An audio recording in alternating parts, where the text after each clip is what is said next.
Bom dia pessoal, vamos dar continuidade à nossa disciplina de solos 2. Hoje vamos falar de calagem, né? Não é um termo novo para vocês, pois na disciplina de solos 1 nós falamos rapidamente sobre a calagem, que seria a prática de aplicação de calcário, certo? Visando a melhoria do ambiente radicular, principalmente no que diz respeito à correção do pH, certo?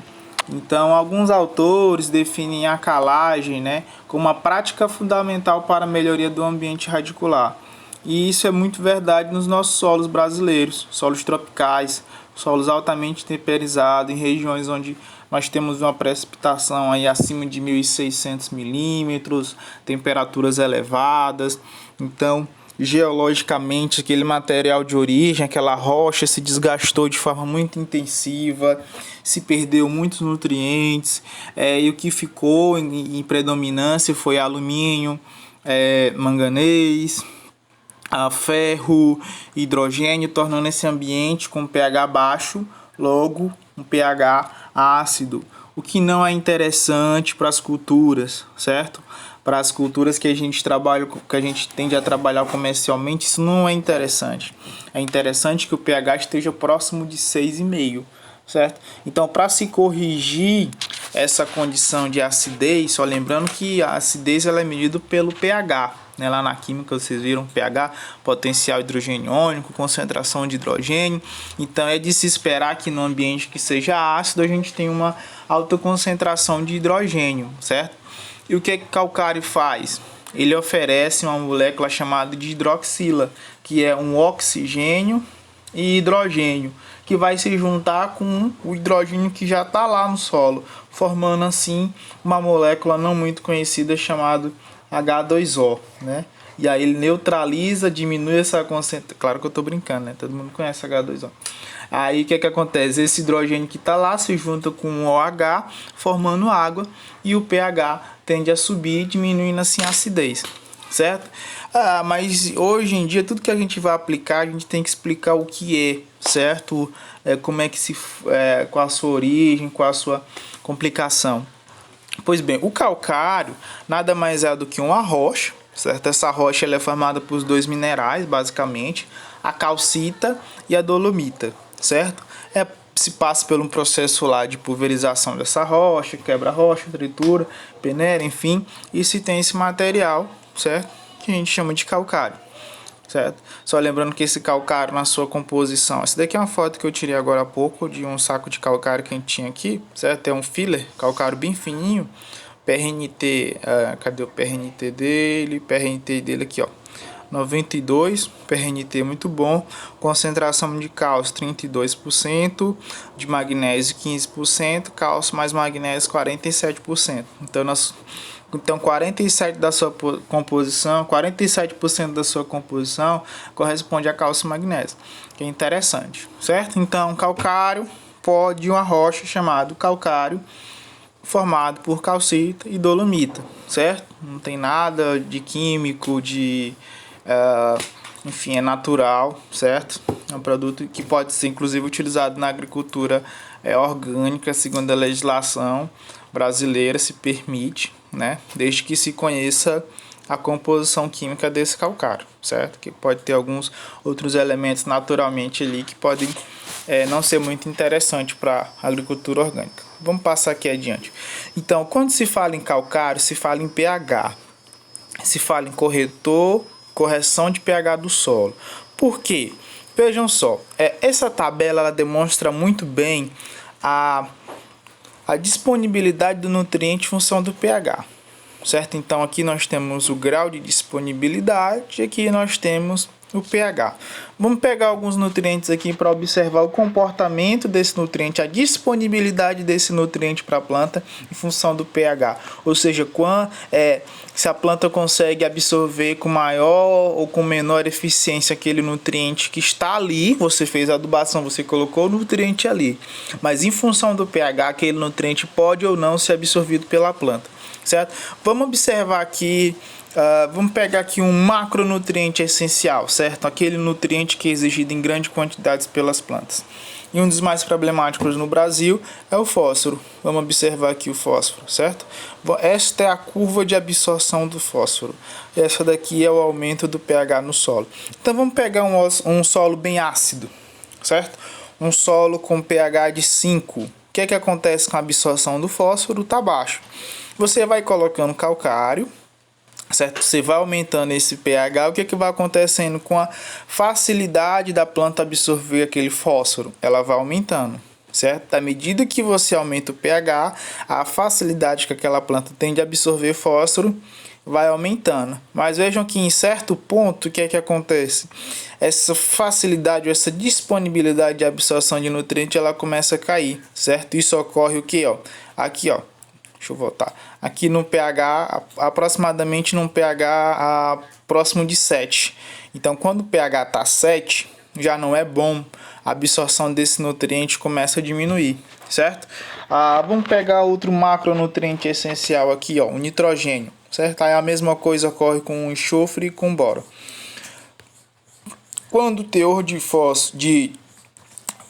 quando o nível de pH está baixo, o que é que acontece? A absorção de nitrogênio está baixa.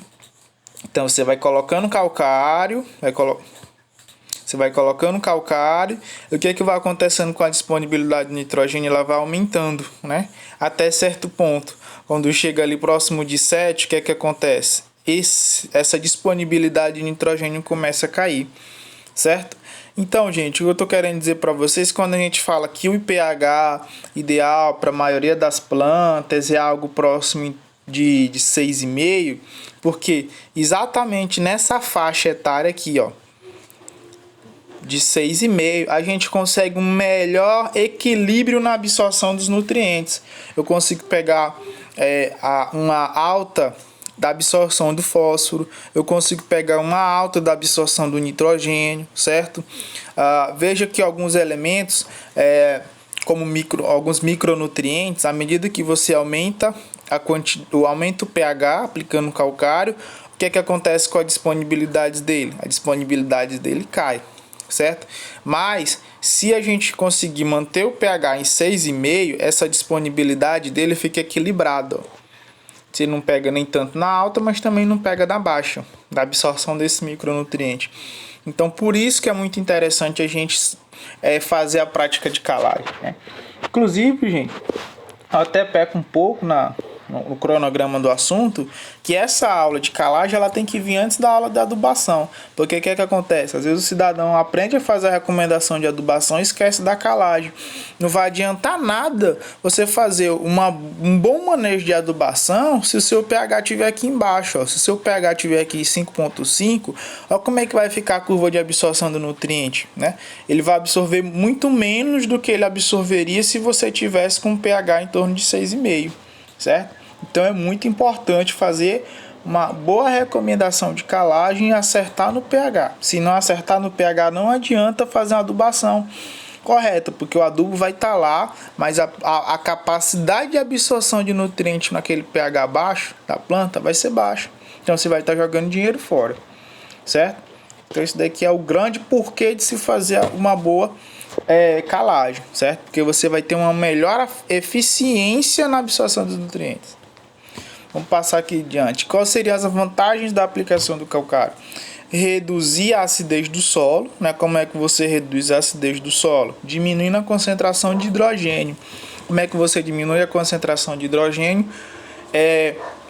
Aplicando OH. OH- para se juntar com H+ e formar o H2O. E com isso você diminui a concentração de hidrogênio, certo? Diminuindo assim a acidez do solo e aumentando o pH, certo? Fornecer cálcio e magnésio. Vocês viram lá na imagem, deixa eu voltar aqui. Aqui, ó, cálcio mais magnésio correspondem a 47% da composição desse calcário, certo?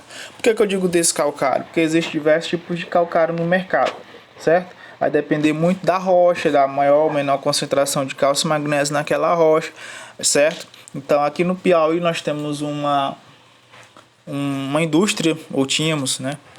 Faz tempo que eu tenho contato com o pessoal lá, na cidade de José de Freitas, certo? Então o PRNT lá é bem menor, a quantidade de cálcio e magnésio é bem menor, certo? Do que esse filler aí que eu tô mostrando para vocês. Esse calcário que eu mostrei para vocês, ele é um saquinho que eu acho que vem com 25 quilos.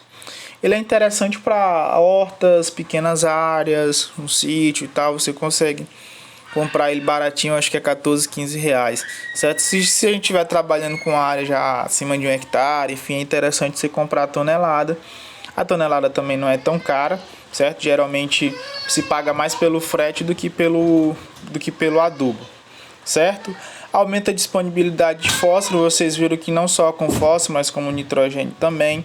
Reduz a disponibilidade de alumínio e manganês, certo? Alumínio é tóxico para a planta, causa queima na ponta da raiz, atrofia o crescimento da raiz, então o calcário vai lá e atua. Só lembrando que o calcário ele só vai atuar se ele for incorporado no solo, viu? Então, quando a gente faz a recomendação de calcário, geralmente a fórmula ela nos leva a uma quantidade suficiente para atuar na camada de 0 a 20 do solo, que é a camada que você vai entrar com a grade lá, vai fazer a incorporação, certo? Nesse caso do alumínio e magnésio, se ele tiver em profundidades maiores do que isso, você vai ter que dobrar a quantidade de calcário, tipo, se for de 0 a 40, você vai dobrar a quantidade de calcário e vai ter que botar ali uma grade mais pesada, alguma coisa assim do tipo. E se tiver uma quantidade de alumínio ainda mais de forma mais profunda ainda, abaixo dos 40, aí você vai ter que entrar com gesso, certo? Nas próximas aulas a gente vai falar também sobre o gesso agrícola, que diferente do calcário, né? Ele não consegue fazer isso daqui, ó. Não consegue aumentar o pH e deixar uma condição de equilíbrio na absorção dos nutrientes, certo? Ele vai atuar mais no alumínio, certo? Aumenta a mineralização da matéria orgânica. Não sei se vocês estão lembrados, a gente também falou isso no ano passado, que a mineralização é o que? É a quebra daquelas cadeias de carbono que está prendendo os nutrientes que fazem composição lá no material vegetal, certo? No material animal, certo? Esses nutrientes estão presos lá, então tem que ocorrer uma decomposição, a mineralização, quebrar essas cadeias e disponibilizar esses nutrientes. É por isso que a gente às vezes costuma colocar também calcário na compostagem, certo? Porque isso aumenta a mineralização desses nutrientes, certo? E melhora a agregação do solo. Vocês estão lembrados lá do ano passado que a gente falou de agente cimentante que colam as partículas do solo para formar um agregado? Pois é, o cálcio ele é um desses agentes cimentantes também. Certo, pessoal? Então, na próxima aula, a gente vai trabalhar a questão da recomendação de quantificar a quantidade de calcário necessário, certo? Para deixar naquela condição ali de equilíbrio e favorecer a absorção dos nutrientes. Tchau, pessoal.